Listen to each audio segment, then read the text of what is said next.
Episode 1, Hand to God, presented by the StageWest Theater Company, opening September 9th, running through the 18th at the Come and Go Theater in downtown Des Moines, Iowa. This episode was recorded on Labor Day, Monday, September 5th, 2016, in the dressing rooms of the Come and Go Theater. Des Moines. Des Moines. Des Moines. Des Moines. Des Moines. Des Moines Backstage. Backstage. Des Moines Backstage. Des Moines Backstage. Des Moines Backstage. The Central Iowa The Central Iowa The Central Iowa Theater Podcast. The Central Iowa Theater Podcast. The Central Iowa Theater Podcast. Des Moines Backstage. The Central Iowa Theater Podcast. Des Moines Backstage. Des Moines Backstage, the Central Iowa Theater Podcast. Okay, we are here with the cast of Hand to God, which opens here at StageWest September 9th through the 18th at the Come and Go Theater, and we have a whole bunch of people with us. I don't know everyone, but we also have my co-host for the week, Josh Visnapoo. Say hi, Josh. Welcome. Who are you talking to there? Are you welcoming the cast here? Are you welcoming me? Are you welcoming I'm welcoming myself. The people that are listening. Yeah, You're very just excited to be here. Josh is a welcoming person. That's Thanks how for it works. having me, Kyle. You're welcome. This is the first episode, so everyone that's here, that's exciting. If you're listening, thank you.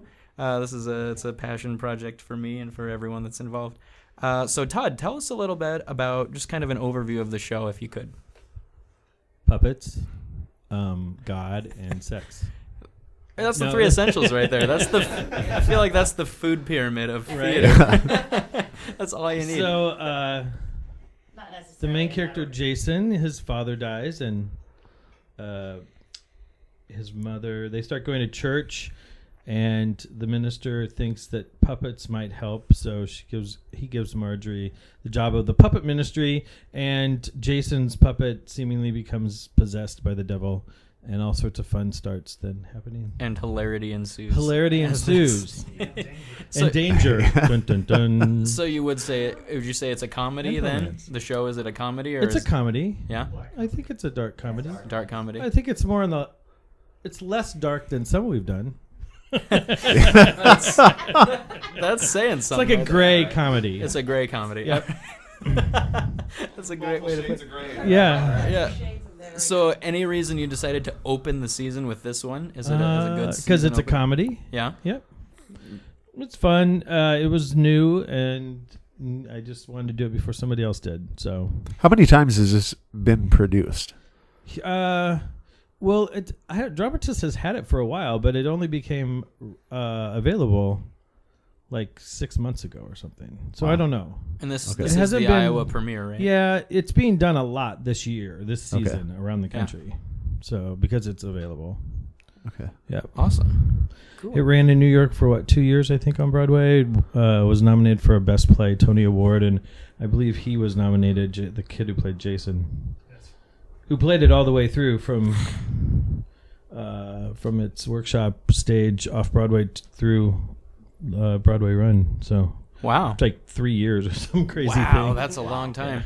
So yeah, I heard this advertised as sort of Sesame Street meets The Exorcist, which admittedly those are probably two of my favorite things that I never thought would ever come together. So I'm very excited to see how those meld together. Let's talk to Charlie. I believe you play Jason. Is that right? I do. I play Jason and also the puppet character Tyrone. I love the name Tyrone. You can't see this obviously because you're listening to it, but Charlie has the puppet right now. So Tyrone is present. You're right. Tyrone is here. Yeah. Now, is this Demon Tyrone or is this pre-Demon Tyrone? No, this is nice Tyrone. Oh, there's creepy Tyrone? I assume? You'll have to see the show to see exactly what happens, but Tyrone goes through a transition. Tell me about that. So things happen to Tyrone. Jason has created Tyrone as kind of an extension of himself through this puppet class, but as Tyrone starts to become its own character, you start to question whether it's Jason controlling Tyrone or whether Jason is possessed and Tyrone is his own character. So, beginning of the show, Jason is completely in control of the situation, or so it seems. There's an emotional moment between Jason and his mother where Jason rips off Tyrone's head, and Tyrone comes back to life, and we don't know how he was put back together, but Tyrone wakes Jason up in the middle of the night. And from that point forward, Tyrone takes control over Jason, and Jason pretty much just goes along with whatever Tyrone wants him to do. Oh my god, I love that. I have to see this show. I'm so excited. It sounds so good. It sounds like that scary movie we watched. We watched a movie called Clown last night. That was about this guy being possessed by a clown costume. So yeah, kind of the costume. same. So it does remind me of the old movie called Magic from I think the late 70s. Yes. Yeah. With a ventriloquist doll. Yeah. Yeah, it was really cool. It's a ventriloquist dummy that you don't. It kind of same thing. It blurs the lines. You don't know if the operator is going crazy or if the you thing don't know. is You don't know actually who's controlling. Who's pretty much controlling the same point we're going with right there. Oh, that's wonderful. How do you get into a character like this? Like, what's your process? How do you develop the voices? Yeah, what's Tyrone's voice? We gotta hear some of that. Well, so some audience members may remember that 3 years ago, Todd. Yeah, 3 years ago, we performed Avenue Q at StageWest. So here's the question: Are you capable of performing without a puppet on your hand? I think so, Not but at I've yet to StageWest. try that. So that's just like your security blanket. Yeah, I hide all kinds of weird hand gestures that I make at the audience the entire show. I could be flipping you off right now, and you have I no wouldn't clue. know. No idea. But it's kind of like an actor goes through when they're creating their own character. Sure. You think up a voice for that character to have, you shape it throughout the story that you're given, and you kind of follow through from beginning, middle to end. It's the same thing, only in this show, because I play both Jason and Tyrone the puppet, I have to go through the whole process twice. Basically, because they're very different characters. They're completely different characters. Tyrone has a completely different goal than what Jason's direction is. So going through that process twice, you have to find the nuances and moments within the scenes to allow Jason to be in more control and Tyrone to be more in control. Cool. Do you have, out of curiosity, any scenes where it's just you two? Yes. You and Tyrone. Yes. Two of you on stage. There's more than one scene where it's just me talking to the puppet, and I have conversations with myself for an extended period of time. It's hard. It's beautiful. It's very hard. difficult. I couldn't even imagine. Harder than you'd think, I think. As an actor, you think through that dialogue, that those peaks and valleys, those moments where you really need to grow and fall away from. And when you're playing both characters within a scene, it's difficult to have to do that with two different characters because they may have different moments where they grow and fall. And I'm actually not the only one that uses a puppet in this show. Who else do we have? So we got Caitlin McBurney here. I Hi, also Caitlin. have a puppet. Yeah. Do you? That's the thing. So I don't know the show. So introduce yourself to us, and then tell us about your character. Well, I'm Caitlin McBurney. True. It is my character's name is Jessica, and her puppet is Jolene. And I don't do as much puppet work as Charlie by any means, but it's just as good. But I do very important puppet work. But I would say Jessica's character is kind of the realist in the group. I think she has this outside perspective. She sees what's going on and recognizes it for the absurdity that it is, and has an affection for Jason, and so that kind of guides her through the story. And a little bit like the Jason-Tyrone dynamic, her puppet is very much a distinct alter ego, not in a possessive way, but I think an exploring... Clever. Well done, McBurney. Thank you. But definitely a different character than Jessica herself. Yeah. And do you guys meet then, I'm assuming, in the... We met in the high school puppet group. I was going to say, was it like an online dating thing for puppet enthusiasts? So some from across the room. So the story goes, before the show opens, Jason and Marjorie, who plays my mother, played by Stacey Brothers here, she plays my mother in the show, and my father, her husband, recently passed away within the past 6 months. So you're dealing with that. So we're dealing with that. She becomes the teacher for the local puppet club at the church, and then we get introduced to the other characters in the show, which I guess would be a good time to introduce the other people sitting in here. Let's say hi. Say hi, everybody. You've already got the mic. I do. It was handed to me. I'm Stacey Brothers, and I'm playing Marjorie, the mother. Great. And this? Yeah, we'll pass it along. My name is Matt Barry. I play Timothy, which is another student in the puppet class. He doesn't like to follow the rules as much as the other two students, but he kind of plays a bit of a bully and intimidator role. Yeah. Very cool. We got another distinguished gentleman back here. We do. He's been sitting there being quiet the whole time. I'll say something before he steps up. My name's Jonathan DeLima.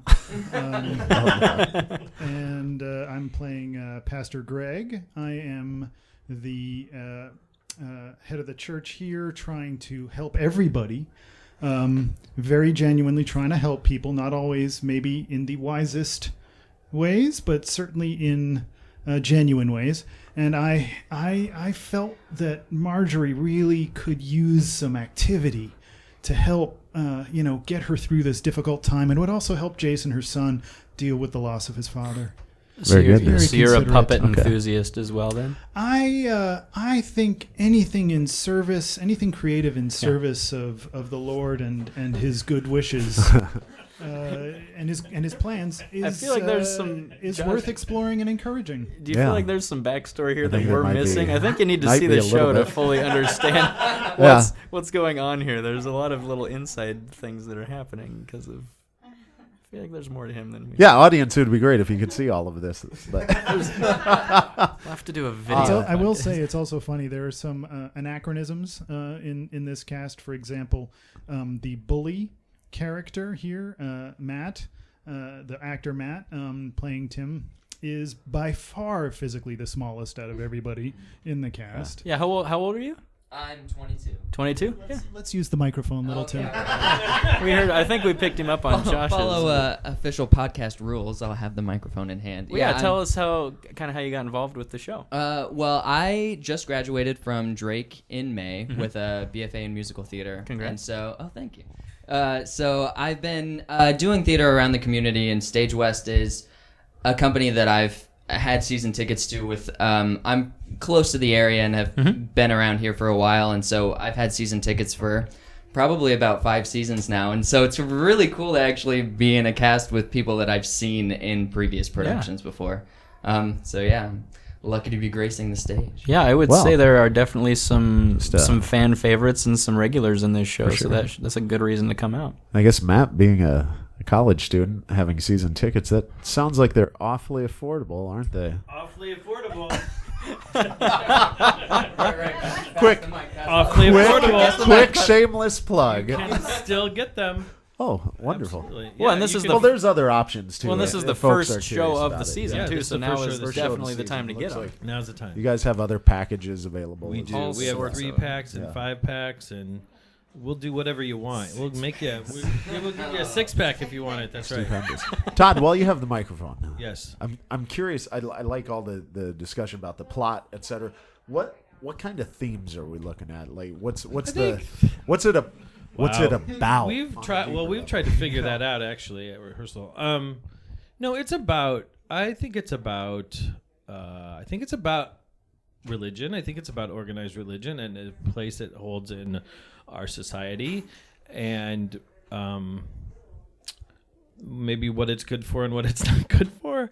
I also think it has something to say about speaking up for yourself and being the person, being true to who you are, and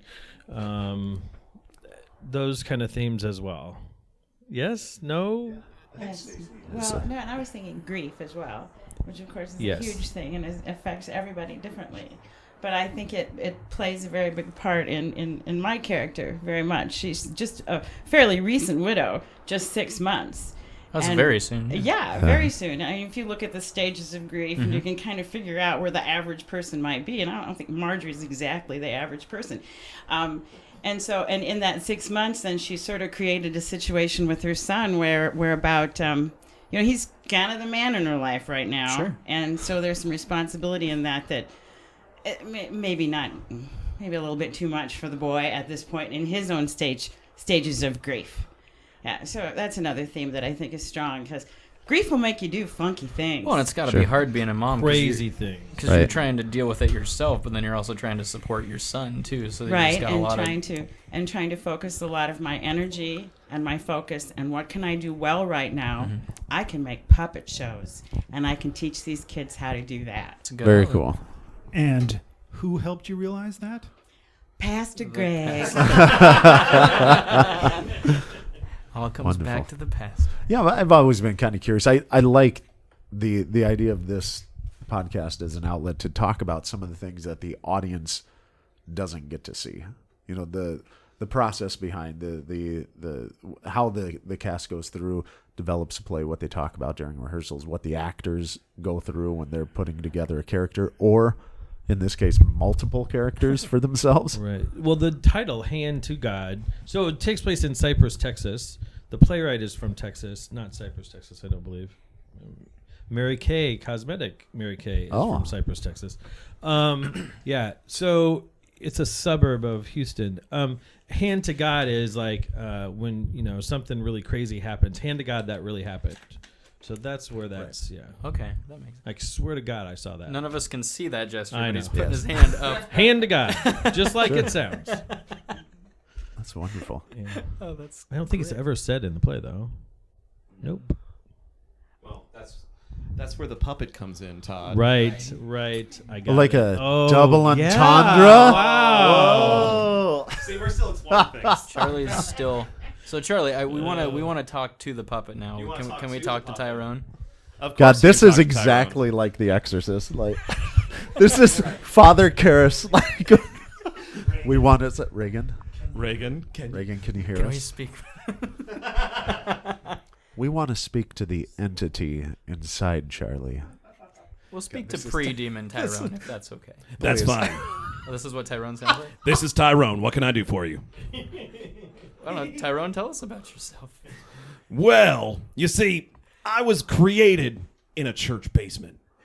But what Jason doesn't understand, he's not the one in control. I'm the one in control. That is an aggressive puppet. Don't look at me. I'm scared. Stop staring at me, Tyrone. I'm glad the lights are on right now. Seriously, and this is before anything crazy happens. This is before anything crazy happens. All right. You're right. All right. So is it just the one puppet do you use, or is there different puppets that you use to kind of show Tyrone's transition? To go through the transition, this is Jason Charlie again. To go through the transition, Tyrone, actually, we use a total of 5 puppets. Maybe 2, 3. It's like Little Shop of 4 or 5. Horrors. Yeah. There's 4 or 5 It's getting different puppets. bigger until it takes up the whole stage. Right, until it matches my ego. You're right. No stage can hold that. Yeah. But yeah, we go through 5, I think, different Tyrones. We go through 2 different Jolenes, and there's another puppet used at the very beginning of the show by Marjorie. Rita May. Just Rita May. I think we may want to just take an opportunity to let people know this is not a kids show. No. Puppets. So yeah, what would you say is the appropriate audience for the show? High school and up, or yeah. I mean, it's we got some language going on. Yeah. And Simulated sex. Between puppets or regular we're not people? going to tell you. We're not talking about it. Oh, I'm so excited. Wonderful. But that's There are just some heavy themes in this show. Yeah. That I think would be difficult for younger audiences. So it's not like a family comedy. It's a gray comedy, like Todd said. Yeah, 16 and up. I think. 16 and up? I don't have kids. 16 and up? Is that 16 and up? We'll go with that. Sure. Great. What do you guys run? We open Friday 7:30, Saturday at 7:30, Sunday at 2, and then we do it all again the following week, Wednesday, Thursday, Friday, Saturday at 7:30, and Sunday at 2. So 2-week run at the Come and Go Theater. And then Death of a Salesman opens immediately after, like a week. Boom. Wow. And we're talking to them tomorrow, Yeah. so that'll be exciting. Quick turnaround. Hand to God, StageWest, opening September 9th through the 18th. Come and Go Theater, downtown Des Moines, Iowa. You should get your tickets. It promises to be a great show. Thanks, everybody, for letting us talk to you. Thanks for having us. Absolutely. Have a good tech. Yeah! That was a blast.